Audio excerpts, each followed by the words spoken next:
Gospel account today, we hear portion of the great priestly prayer of Jesus in 17th chapter of John's Gospel. And this prayer is rather striking for a number of reasons. One, it is very profound, it is very deep, it is very theological, philosophical, but it is very much an expression of the heart of Jesus.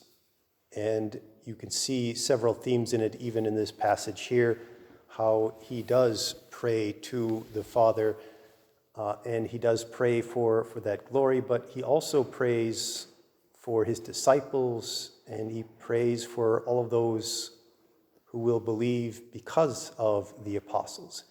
He prays for generations down the line. He prays for us.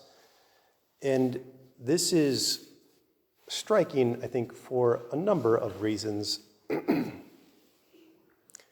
One is part of that, again, high theology of the Trinity that we understand and becomes evident, especially in John's Gospel, where Jesus is making this distinction between him and the Father, but not as a difference, but merely as perhaps that distinction or relation between persons, that he is the one that was sent by the Father. There is that relational difference in that. He is the Son begotten by the Father begets the Son, but that they are still one God, one nature, one divinity. It is an expression of the early Trinity and how we come to understand and be able to even talk about three persons in one God. Jesus very clearly says, "Glorify me, Father, with you, with the glory that I had with you before the world began." He is talking about that union that he had with the Father even before anything else in creation existed, how he was with the Father, that the Father and he were one.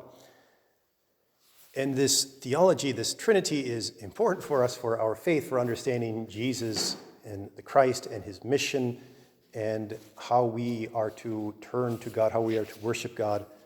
But there's also that aspect of how Jesus prays, because he is a distinct person in that relationship in the Trinity. And as a different person from the Father, Jesus can pray to the Father. And he has that relation, he has that ability to do so, even though they are one in being. And in that union with our humanity in the incarnation, he continues to not only give this expression of prayer and how appropriate prayer is, but he gives us model for prayer as well, about how prayer is meant to help us experience, even now, even in this world, a similar type of union with God, with the Father, that Jesus himself shares with the Father. Again, not in the same way, not to join in one being in the Godhead, but to express that similar understanding that prayer is fundamentally meant to unite us to God, as Jesus is united with the Father. Prayer is such a powerful thing in our lives, in our souls, in all that it does for us. In establishing something that we never could do on our own, it is connecting us with the divine, with the supernatural. It's connecting us with God in this great and true unity. And it is why prayer continues to be so essential, so vital for any type of true Christian life. That it's not enough just to be baptized and say that you are good. It's not enough to simply avoid breaking the 10 Commandments.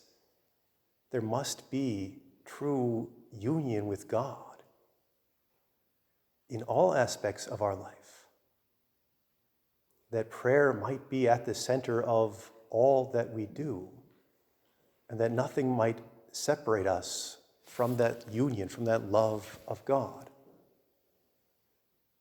And that is part of the reason we come to Mass as well, that after our baptism, after our entrance into the faith, we continue to seek that union with God through prayer and Mass, and this offering of worship of the Blessed Sacrament is the greatest prayer that we can offer this side of heaven.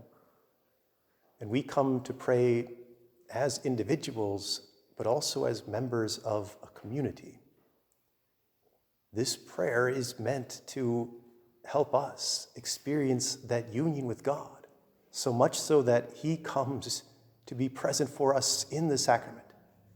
He comes for us to be able to receive, to eat His flesh, to drink His blood, to show us that reminder of the unity that prayer is meant to bring, so that we might go forth into the world, into our lives, and continue to pray, not ending prayer as we leave Mass, but to go forth, Mass is ended, and continue to pray, to continue to seek that union with God in all things.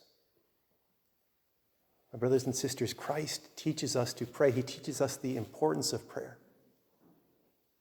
Let us live out that teaching. Let us pray, and let us experience that deeper union with God now and always.